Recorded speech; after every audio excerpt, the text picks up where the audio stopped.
Privates Don Haver, Pat Morgan, the 6th Alabama, sat on a couple of old wooden chairs, furniture that must have been purloined from a nearby house or cabin by previous sentries on this post. They were sat by some rocks at the top of the Choke Heights with an excellent view down to the East Road and also out beyond to the cliff in the Atlantic Ocean. By the position of the rising sun, Don reckoned it to be close to 8 a.m. They'd be relieved soon, be able to grab a bite to eat, and if the sergeant was in a good mood, a couple hours of shut-eye as well. They'd been awoken at 4, grabbed a hot coffee, and made their way to the post just before light. As the sun rose, the land and ocean slowly became visible, as did a small cabin down beside the East Road. Once Don and Pat could clearly see the road, the latter had climbed on top of some rocks and waved his hat. Down beside the cabin, a tiny figure appeared and waved back. The signal for the night patrol, who had guarded the eastern entrance to the peninsula, to return up the slope and back to camp. "I love this place, Don. I could happily live here all my life looking out over that ocean." Don smiled. "It'd be a bit lonesome stuck up here, but nice and peaceful, I guess." "I'd build me a little cabin, rise just before daylight each morning, grab a hot cup of coffee, and come sit right here every day to watch the sun rise out of that there ocean." He raised the binoculars to his eyes. "I just wish I could see clear across the island. That's where my folks are from, you know. My grandpappy used to tell me that there's a lot of pretty girls over there." Don grinned and shook his head. He wasn't going to try and explain once again to his friend where near 3,000 miles away he could not see. Pat was a huge, muscular farm boy from Alabama. Wasn't the sharpest knife in the drawer, but was the most cheerful and optimistic person Don had ever met. The ear-to-ear grin rarely left his face. The 19-year-old had never traveled more than a dozen miles from his family farm until the war started.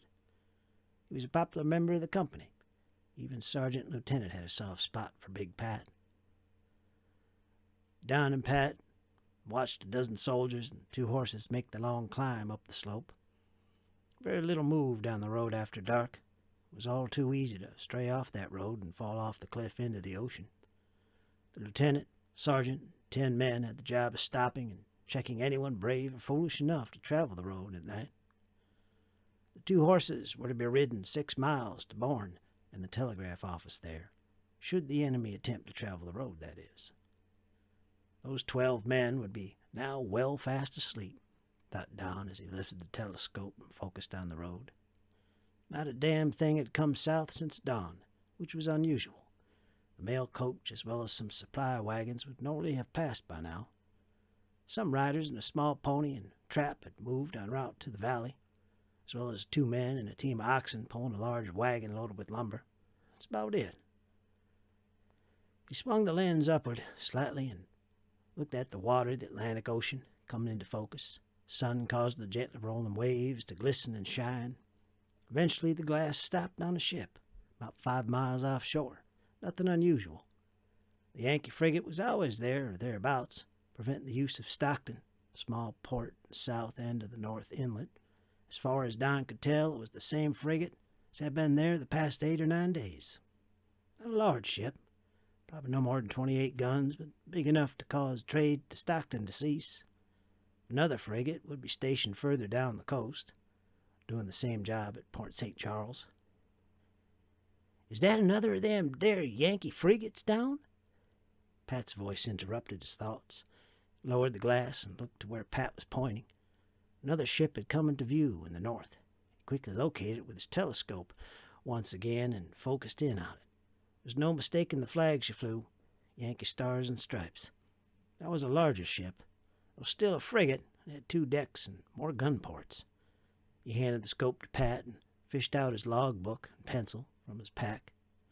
They had been instructed to note any ship sightings and movements, as well as watching the road. The information would be passed on to the Navy, of course. This new vessel was probably here to relieve one of the ships patrolling off the peninsula, or simply heading further south in other duties. "Horse and riders, Don. Look at 'em." Don quickly put the pencil and book down and took the offered glass. Swimming into the lens were horsemen. They were on the road and fanned out along the lower slopes. More importantly, They were wearing blue uniforms.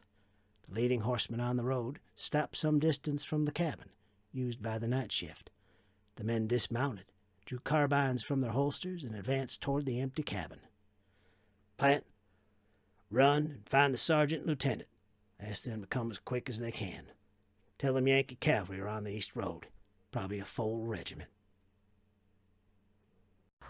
Lieutenant McGuire quickly answered the summons and now gazed down the slopes of the enemy cavalry. 2 full regiments at least, he said, moving his binoculars from the troops to the lower slope to the troops who had now satisfied themselves that the cabin was empty and were remounting. At that moment, Major Gustus and Captain Stiles also appeared at the observation post. The former was in overall command of the east side of Choke Ridge. The 2 officers also began to scan the lower slopes. Satisfied with what he was seeing, Major Gustus turned to Lieutenant McGuire. "Have a rider sent at full speed to the telegraph office at Bourne. Tell them to inform all locations and army units on the peninsula that 2 regiments of enemy cavalry are advancing down the east road currently 6 miles north of Bourne." The lieutenant hurriedly scribbling down the message as the major continued, once again scanning the enemy far below. "Nothing moving on the west road," he said aloud to no one in particular. "I find that odd, very odd." "A patrol in force, perhaps, Major?" replied Captain Stiles. "Maybe, or the covering screen for a larger force." Just then, movement to the north by the trees on East Road caught his attention. Enemy infantry with flags flying came into view. "I think we have our answers, gentlemen. The enemy is making a major push into the peninsula. Add that to the message, Lieutenant, that the enemy infantry are also moving south. 2 battalions sighted so far. We will continue to observe and report." Lieutenant McGuire hurried away with the dispatch.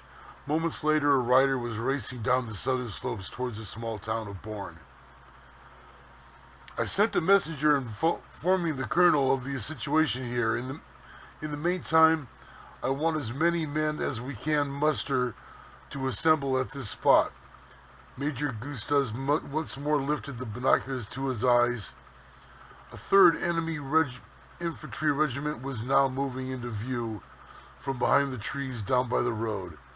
"I fear the enemy will move up the slopes to investigate this position. I know I would."